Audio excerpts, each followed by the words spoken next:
Hi, everyone. We'll just wait a couple of minutes for people to join us.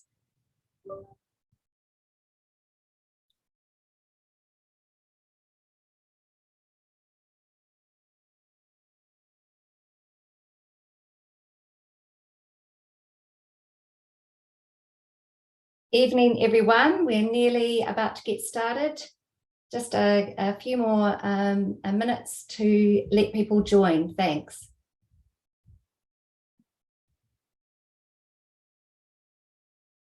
All right, I think we'll get going. So tēnā koutou, everyone. My name's Cath Lomax and I'm the Chief Client Officer here at Fisher Funds.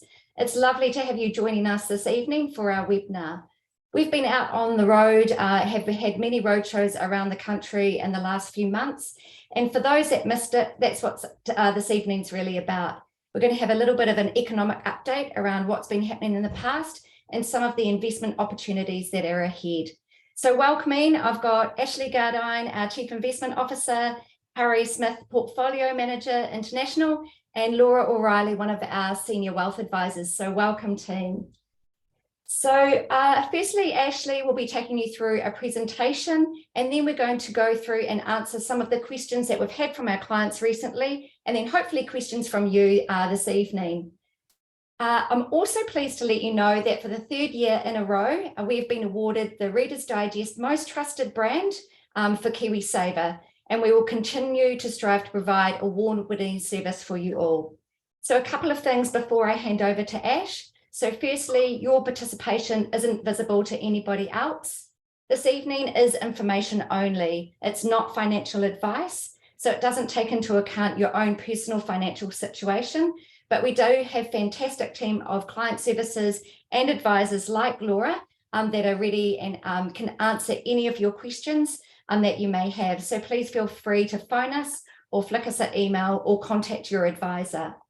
And we really do want to hear from you. So down the very bottom of your screen, you'll see a Q&A button. So if you click that, ask your question, and then we'll do our very best to answer it this evening.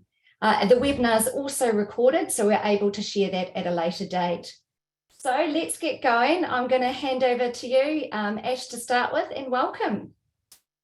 Great, thanks a lot, Cath, and good evening, everyone. It's great to have so many people online tonight. As Cath mentioned, we're going to get into some Q&A very shortly, so we're very excited to see what questions you drop in there and start providing some answers. But we thought what we'd do to start with, as we did on our roadshow about a month ago, was provide a bit of context first on what's been happening in markets over the last 18 months or so. As Cath said, it's been a very bumpy ride throughout 2022. At least this year's been a bit better, but we'll talk a bit about what happened and importantly why, and then we'll talk a bit about some of the investment opportunities that we're seeing in the market at the moment as well. So to kick off tonight, the theme for our annual roadshow was, that it was a bumpy road, but were we at a better destination? Sort of a big question mark there. So we delved into that topic, and we'll do the same tonight, also with a bit of discussion around some of the potential bumps or potholes that still might be ahead during the rest of the year.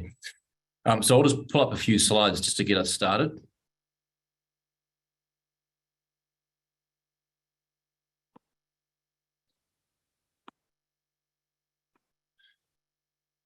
Right, so having followed and invested in markets for 20 odd years now, one thing about markets is they are inherently unpredictable. But even so, the last 12 or 18 months for me throughout 2022, there's been a lot more surprises than we'd usually expect. You'll recall we had inflation go from pretty low levels to levels that we hadn't seen in 30 or 40 years in many different countries around the world. We had that spike in inflation. We then had, very tragically, Russia invade the Ukraine. That resulted in spiraling energy prices, particularly in Europe, had a real impact on the consumer and businesses. Then finally, we had central banks start to take inflation quite seriously. We had the most rapid rate hiking cycle in the US and New Zealand that we've ever seen. And that started to push down asset prices and house prices and resulted in talk of a potential recession. And all of that played out pretty dramatically in just a few short months. And as we now know, all of that turmoil, all of those headlines resulted in markets selling off in tandem, really. It wasn't just equity markets, it was equities, bonds, residential real estate and commercial real estate all moved at the same time. So there really was nowhere to hide for investors. So I thought I'd start off just by putting last year in a little bit of historical context. You can see on the left-hand side, 2022 was a tough year in equities. It was the worst year since the global financial crisis. And actually it was the third worst year since the inflation spike that we saw in the 1970s. So really in historical context, it was a pretty bad year, but it wasn't the worst we'd seen. Bonds, on the other hand, are usually an investment that provide quite a lot of ballast to portfolios and conservative and balanced funds. That didn't happen at all last year. And in fact, bonds falling 16% globally, that was the biggest decline in over 150 years of recorded data. So if investors in conservative and balanced funds were feeling rattled last year, then rightfully so, it was a really challenging year.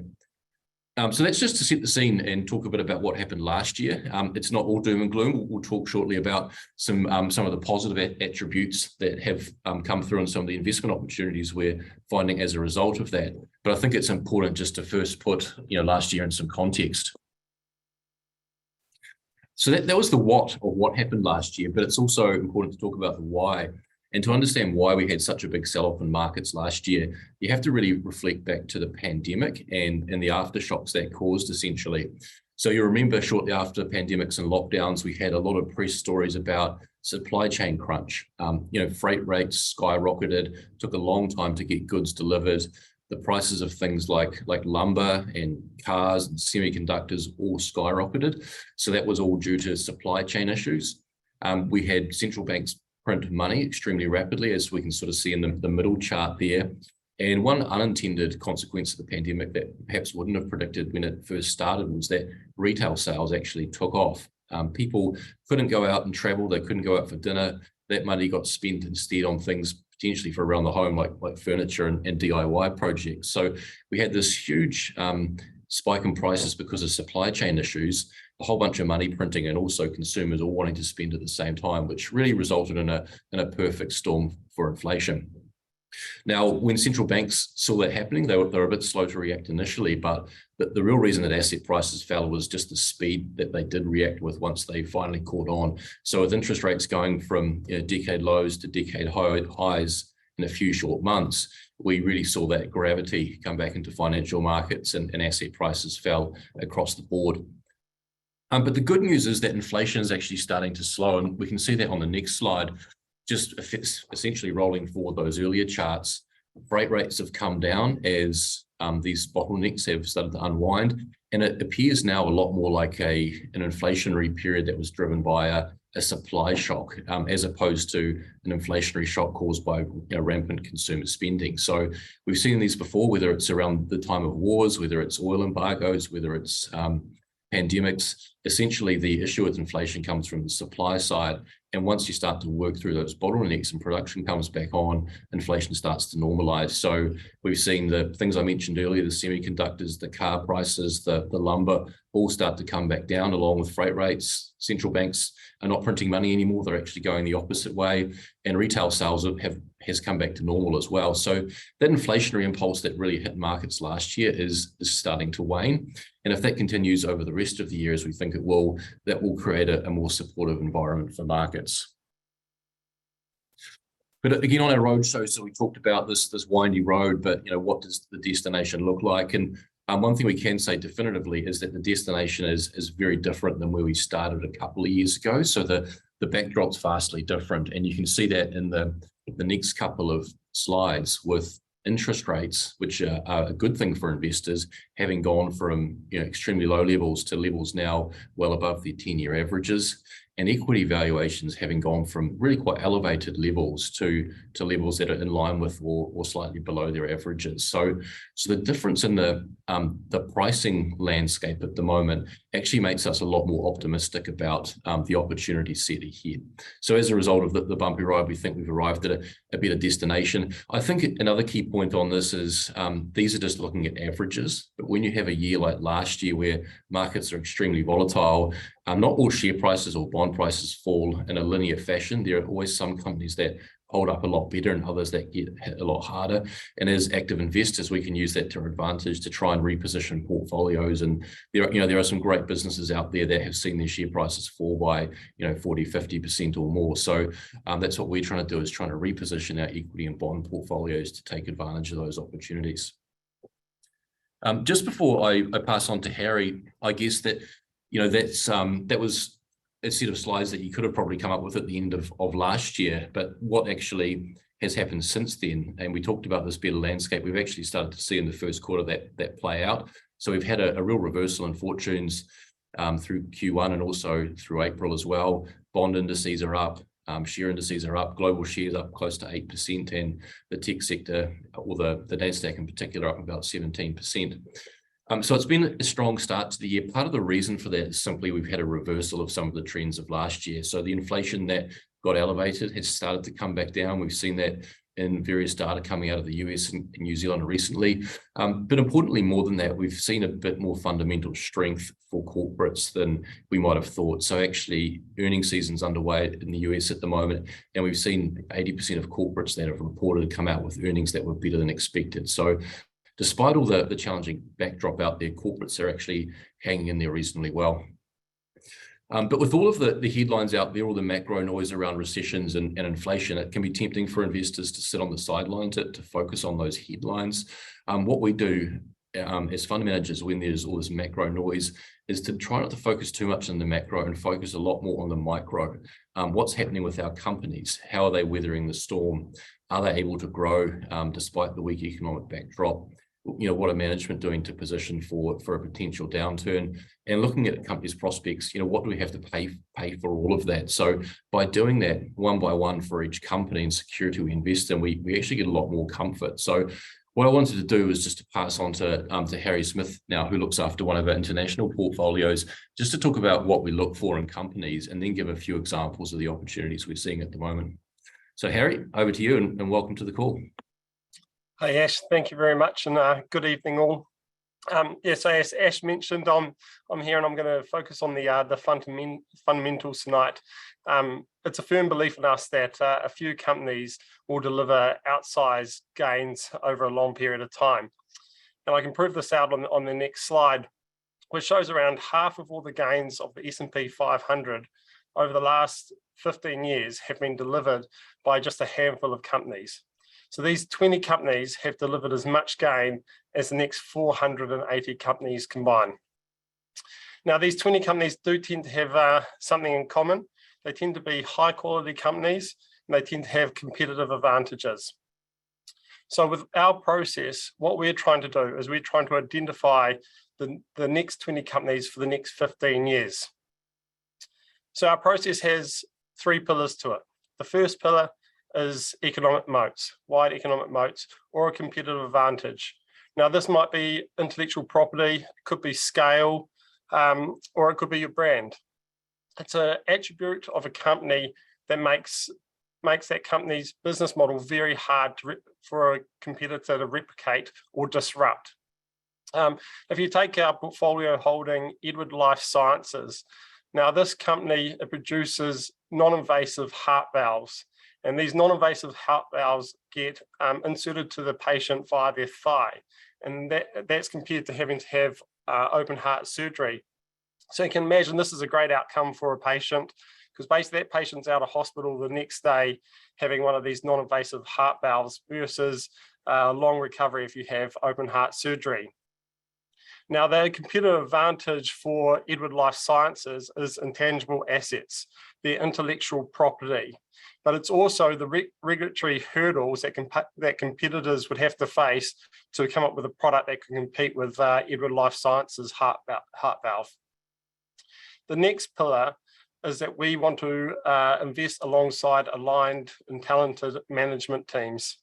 Now, we believe we are long-term investors, and we believe the best way to have alignment with managers are those managers that have a significant amount of skin in the game or ownership in that business.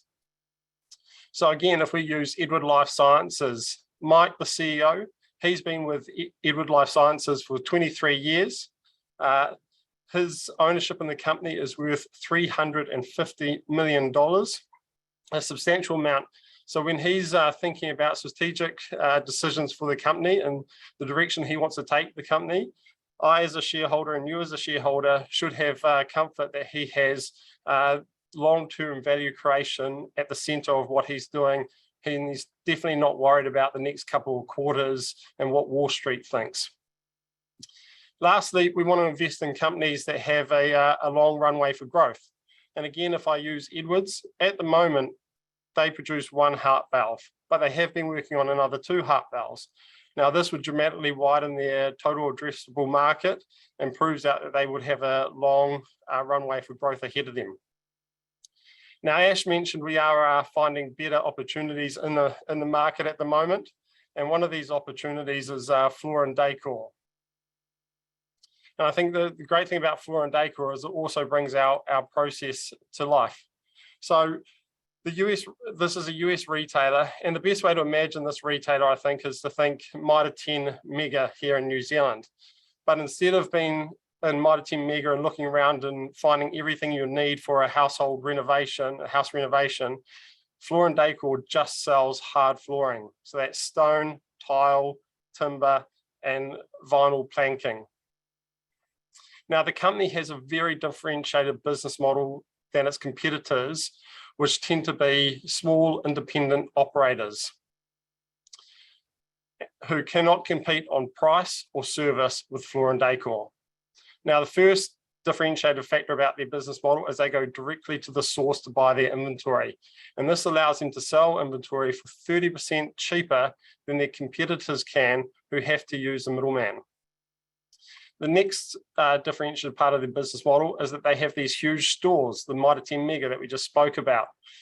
Now, this gives them much better in-stock availability than their competitors that sell through showrooms.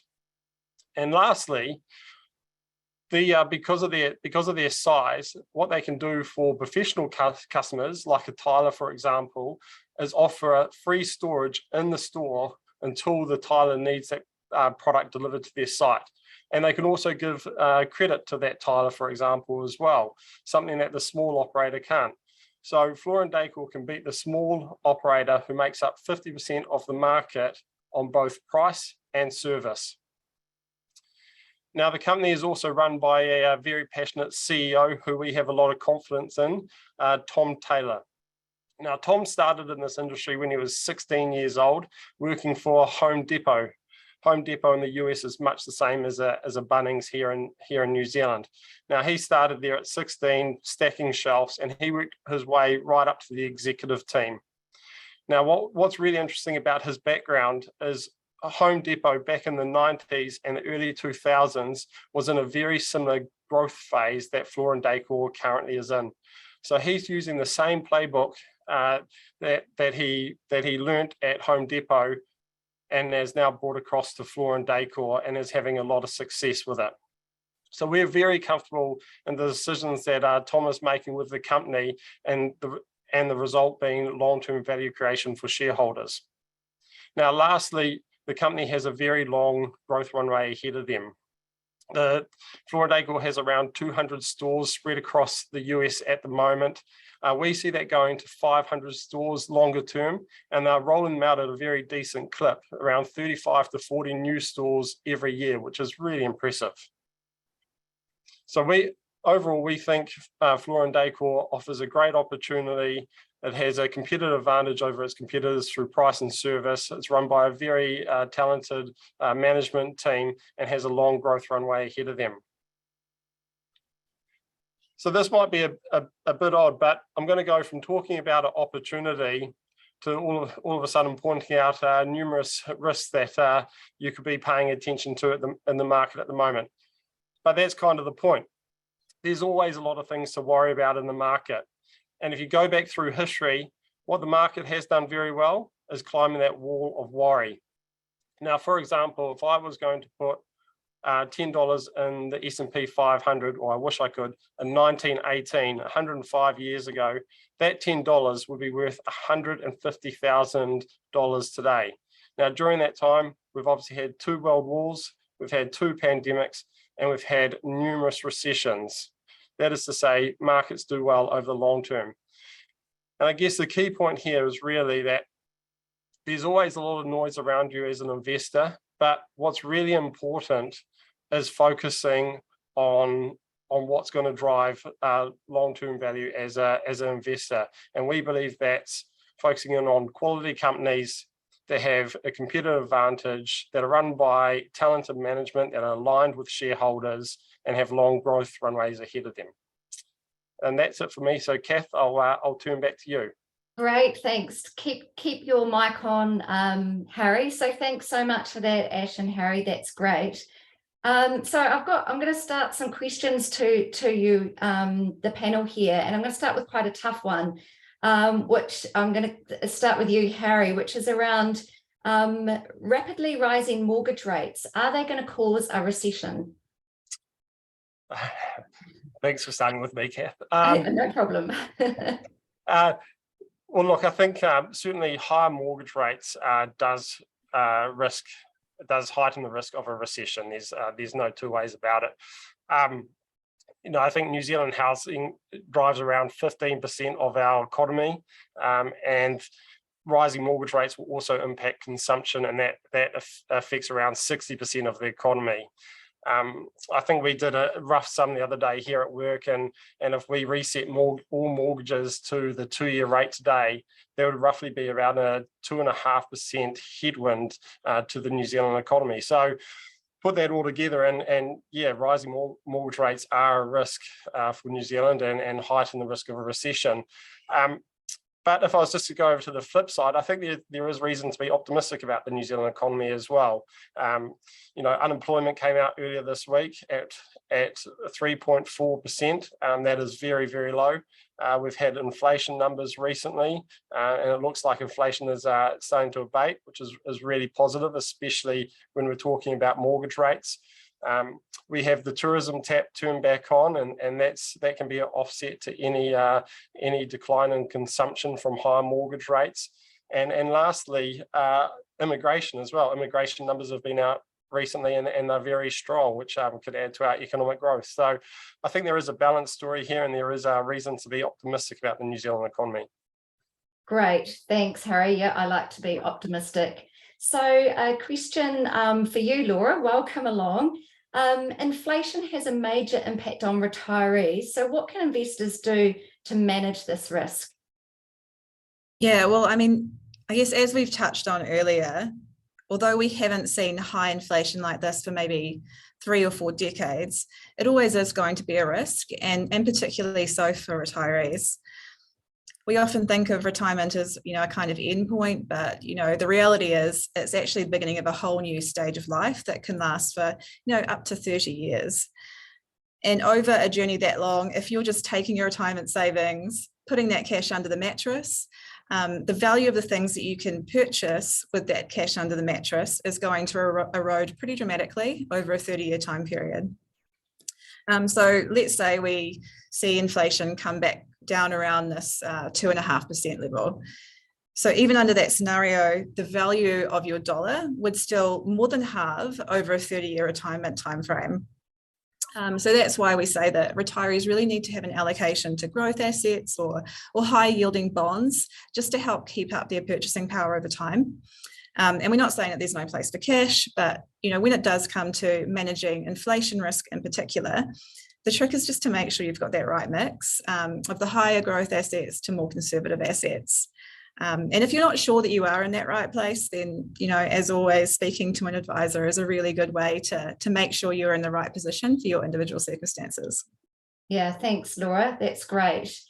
Okay, so this is a good one for you, Ash. Markets have been stronger in the last few months, which is a nice change. So what's been driving that, and how have our portfolios gone? Yeah, thanks, Cath. And I guess one of the key drivers I alluded to already was just that we're starting to see inflation change direction a little bit. And if you look at the US as an example, its inflation peaked at 9.1% mid last year, and it's already down to about 5%, and economists see it coming down to about 3%. But I'll talk in a minute just about some of the sort of drivers underneath the scenes there. But I guess firstly, our portfolios have done pretty well in the first quarter relative to the market. So we've been outperforming across most of our strategies, which is a nice change because we had a really tough year last year. The reality is we have a specific investment style. We tend to invest in growthier businesses, and that was challenging last year, but this year's off to a good start. But if you look behind sort of the market into a little bit more detail, what you saw last year was things like energy companies and banks performing really well, and tech companies doing really poorly. The reason banks and energy companies are doing well were that interest rates were rising, which can initially be good for banks, and oil prices were rising, which is great for energy companies. But you have to remember that markets often overreact, and often sometimes the things that are good for a period, if they go too far, can actually be damaging. Interest rates are a great example. They actually went up too quickly for banks, and it actually caused some real problems with the failure of Silicon Valley Bank in the US, causing some real problems in the banking sector. So that sort of unwound the good performance of banks they had last year. And likewise, energy. When energy prices are higher, that often can cause a pullback in consumption of oil and a slowdown in the economy, and that can be bad for energy companies. So markets are quite reflexive in that respect. The other thing that's really been driving markets this year, and if you look at the breakdown of the performance of the US market, for example, most of the return has come from just a handful of tech companies. And again, last year, the Metas and the Amazons and the Googles had a really tough period. Partly because they had overhired. They had expected a bit more growth. They'd overhired a bit. The growth didn't eventuate, and their profits came under a lot of pressure. But they've reacted to that. So throughout the end of last year, they were all taking a lot of cost out of their business. And what we're seeing this year is the revenue growth is re-accelerating. The cost base is coming down because they're cutting costs and removing headcount. And those companies have all, on average, they're up close to 30% so far this year. So that's really been driving the market. Thanks, Ash. So good kind of update on some of the US and international, a little bit more local to New Zealand, Harry, and we're not going to make any political comments, but we've got an election coming up in New Zealand. And so what impact do you think that will have on New Zealand and the market? Yeah, thanks, Cath. Yeah, I think we've got the New Zealand election, obviously, but we've also got the start of the US election, which starts with the primaries and then runs into the election at the end of next year. So I expect there to be a huge amount of news around politics, politicians, and their effect on the markets as well. Look, generally, my take is when it comes to politics, I think what's really important is that the politicians create the foundation for the success of business. And I think what is key to that? Well, really, it's a democratic system, and it's having clear property rights. Other than that, I don't think politicians necessarily have a massive effect on the stock markets. I think if we look back through history in New Zealand, you'll see that the New Zealand share market has done relatively well under both Labour and National. So I don't think it is a huge consideration. Okay, well, that's good to hear. Ash, did you want to add anything? You look like you're ready to say something. No? No, that's okay. I think it's just Harry mentioned it, but it's good to reflect a little bit on all the other political events that have happened over time, like the Brexit, the Trump election, the US-China trade war. They were all going to be terrible for markets, but none of them really mattered that much at the end of the day. Yeah, that's right. Okay, so Ash, Laura talked a bit about how retirees can manage inflation, but perhaps a bigger picture question, can central banks get inflation under control? Yeah, and we have a slightly different view to perhaps the media and consensus at the moment on this, and that we really do think inflation is already well under control, but it's definitely coming down and going in the right direction. And we think the actions central banks have taken already has probably done enough to get inflation back down. We actually saw overnight, last night, the Fed make one last interest rate hike and then essentially indicate that they were going to pause. So they weren't going to hike much more unless the data comes out, inflation data comes out a lot hotter. So they clearly feel like they've done a pretty good job managing it already. And if you do look at the data, whether it's US or New Zealand, we are definitely seeing the inflation come down in the statistics.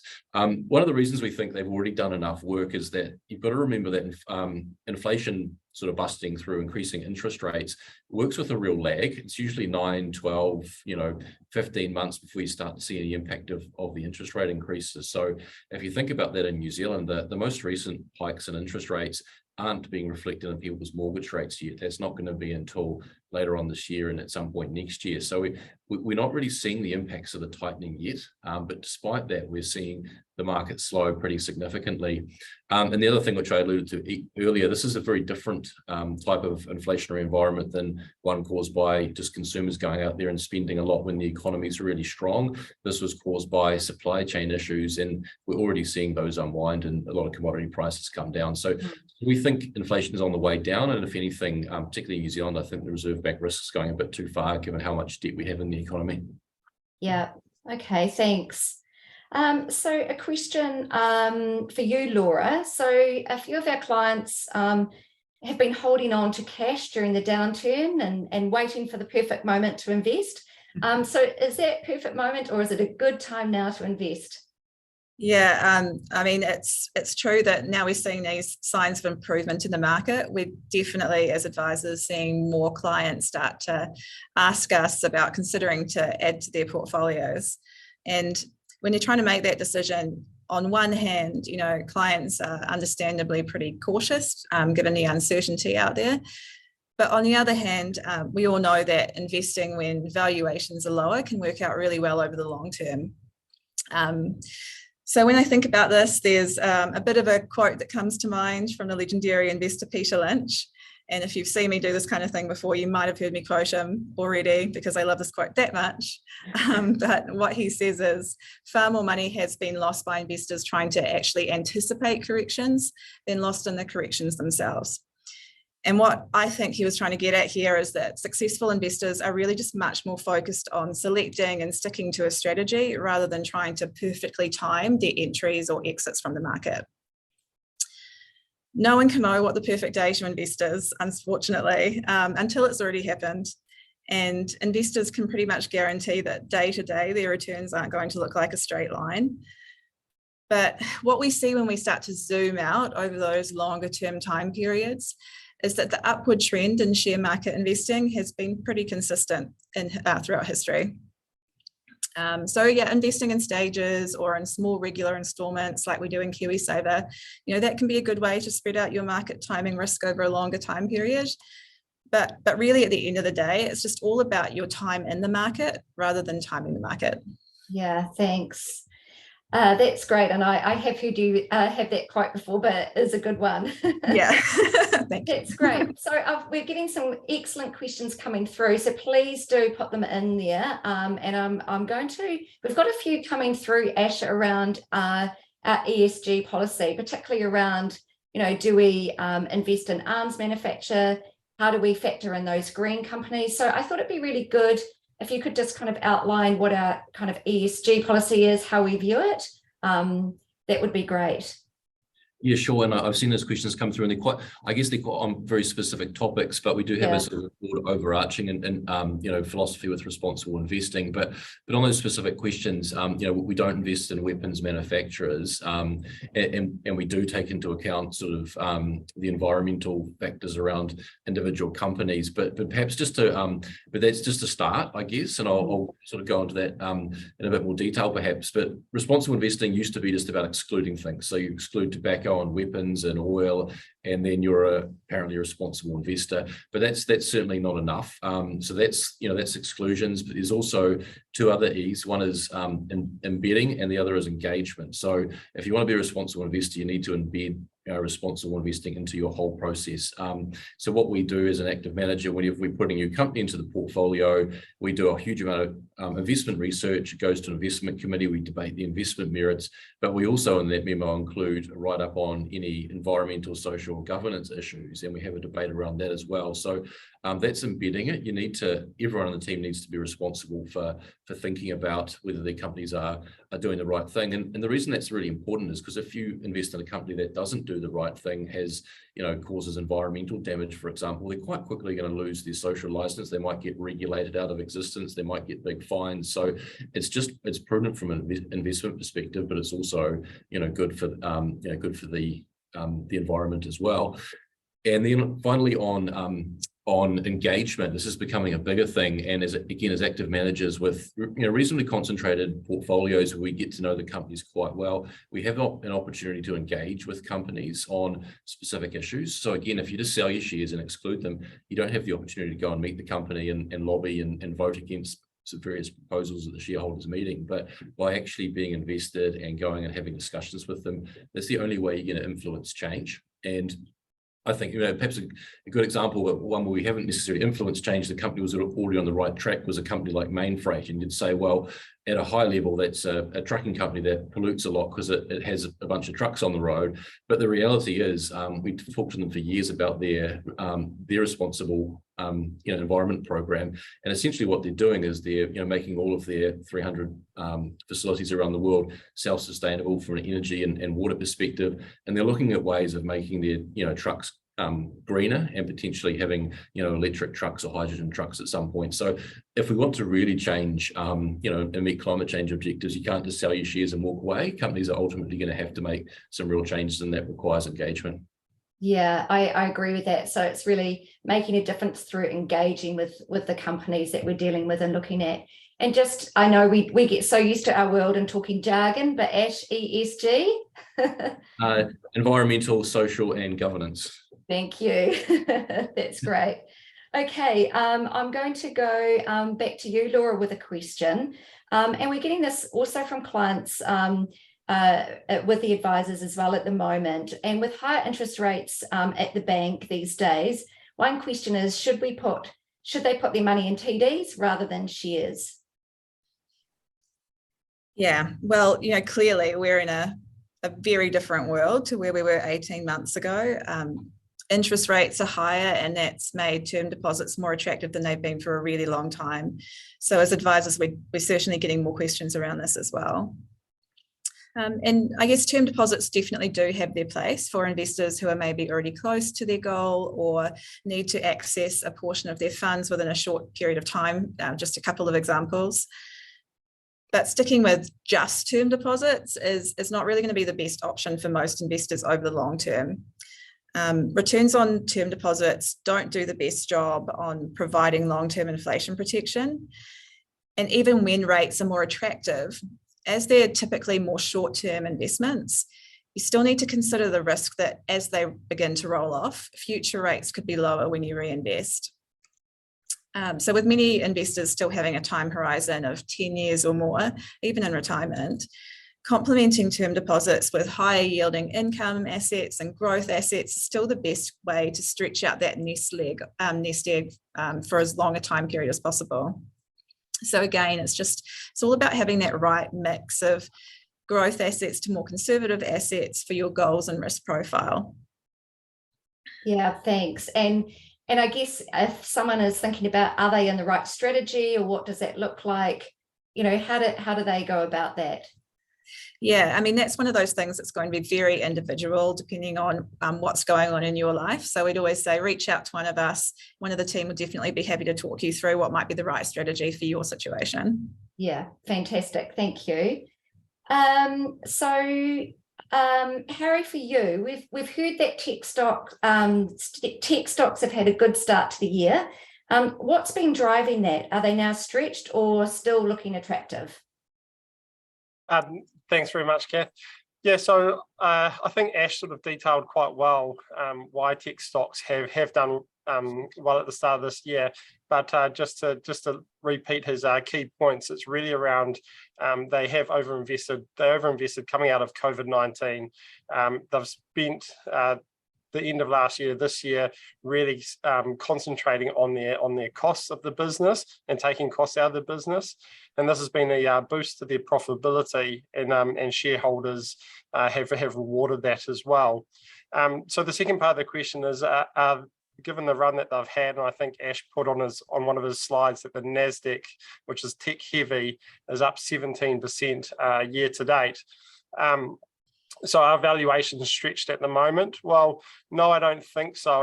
And perhaps the best way to explain this is with an example, and I'm going to use Google here. So Google currently trades on 17 times price to earnings valuation, which is a very common type of valuation that, that the market uses. And that's actually below the S&P 500's valuation at the moment. And that's the first time in 10 years it's been below the S&P 500 on a valuation metric as price to earnings. But another way to consider this is, look, Ash pointed out that both banks and energy companies did really well in 22. Well, other companies that did well were household product companies. Now, these are companies that you tend to find in the middle of the supermarket and those aisles there, the likes of your cleaning products or your Coke and Pepsi. Now, these companies trade on around 27 times price to earnings at the moment. So a significant premium to Google, for example. Now, if I was to look forward 5 to 10 years, as I do as an investor, in what companies I want to invest in, I could have the choice of investing in Google that dominates search, that has exposure to cloud computing, has exposure to artificial intelligence as well. Or my opportunity would be to invest in Coke or Pepsi, whose core ingredient is sugar and traded at a significant premium to Google. So I'm going to choose Google. Thank you. Yeah, absolutely. Agreed. So it's good to get some questions coming through. So we have got time for a few more. So please do keep them coming. A good question for you, Laura, around advice. Does it cost to have someone look at my portfolio? The good news is there is no additional cost to have someone look at your portfolio here. The advice is all part of what we provide. So depending on the product you're in, you might have an advisor that you can just call up and arrange a meeting or call with any time you like. Or if you call in to our client services team, they'll connect you with someone that can chat you through your strategy whenever suits you. Yeah, that's great. Thank you. Yeah, and I guess that's one of the excellent things about our team at Fisher Funds is that the advisors and client services team work really closely with the investment team, and we find out what's happening. So we always can answer any of your questions that you've got. So I'm interested in investment opportunities. I've had a few questions around that. Can you give us some, good opportunities? Maybe you, Harry, what are some really good investment opportunities that you've seen in the market, and what examples would you have? Yeah, it's a good question. It's a question I like answering, Cath, especially at the moment when there is more opportunities. Look, I do think that the place that we are finding opportunities are with those companies that have taken their medicine after seeing significant growth on the back of COVID-19, are cutting their costs and have reset expectations. And part of that is their share prices are now below where they were at the start of 2022. So one company that I really like is Amazon. So this was a standard overinvestment story. They saw significant demand pull forward with COVID. They really ramped up investment in their fulfillment infrastructure, and they've had to unwind that. And their share price has come back a long way. But if we take a step back, what is Amazon? Well, it sits at the intersection of three structural growth themes. The first one being e-commerce, and so e-commerce will continue to take market share of physical retail, and Amazon has 40% market share in US e-commerce. The next is cloud computing. Now, cloud computing is still in its early innings, and Amazon is the dominant provider of cloud computing services. Lastly, they have a rapidly growing and highly profitable ad business. Now, Amazon is uniquely placed to serve an online ad. That's because I go to the website, I'm after some running shoes. So I effectively tell Amazon what I'm looking for, and I have a very high purchase intent as well. That means that the ad slot that they serve me is incredibly valuable to the manufacturer. So that's Amazon, and that's why I like Amazon. Switching tack away from tech, I guess a little bit, would be to a healthcare name, and it's a name that people may not have heard of. It's Icon. It's listed in Ireland. And now what Icon does is it runs medical trials for biotech firms and pharmaceutical companies. Now, shares have been under pressure recently because there's been concerns around startup biotech companies' funding and their ability to continue to grow. So now we think these concerns are relatively unfounded for Icon, mostly because the startup biotech or unprofitable biotech companies is a relatively small percentage of their client base.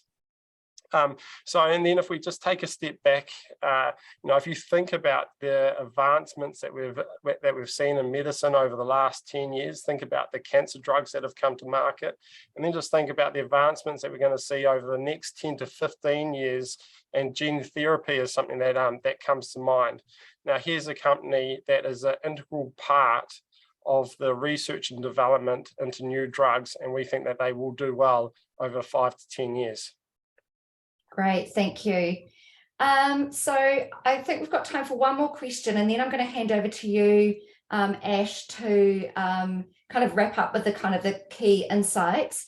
So last question is for you, Laura, and as a 20-year-old, where should I start? How should I start, and what should I start with investing?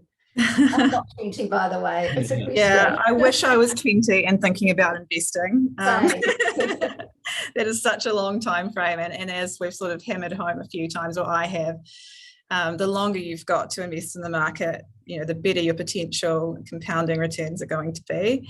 As a 20-year-old, I'd hope that if you're working, or even if you haven't, you've started contributing to KiwiSaver. So that's really where most people, cut their teeth when it comes to investing. Of course, at 20 years old, as long as you're contributing that minimum amount, which is around $1,050, you'll get the member tax credit, potentially employer contributions. And there's so many great fund options out there for KiwiSaver. It's also, if you're I know myself, when I was younger, I might not have been the most disciplined when it came to savings. And when you're in KiwiSaver, your savings are locked away until basically you're buying a first home or retiring. So that's one great way to start. And then if you've got a little bit extra, managed funds are quite a good way to get access to a diversified pool of shares. Without having to actually pick and choose them all yourself. And you don't have to invest a whole lot of money on a regular basis to get access to a proper portfolio, as opposed to if you're picking and choosing as well. But yes, as I've said a couple of times now, definitely speak to an advisor as well to get, proper advice for your situation. Yeah, exactly. And I think start early. I've got my kids getting on there with their KiwiSavers and managed funds as well, and teaching them about the value of money and investing. So it's great. So Ash, some key insights. We've had a few questions. If we haven't got to your questions, we will be in touch over the next couple of days. But any final wrap up or insights from you, or key messages?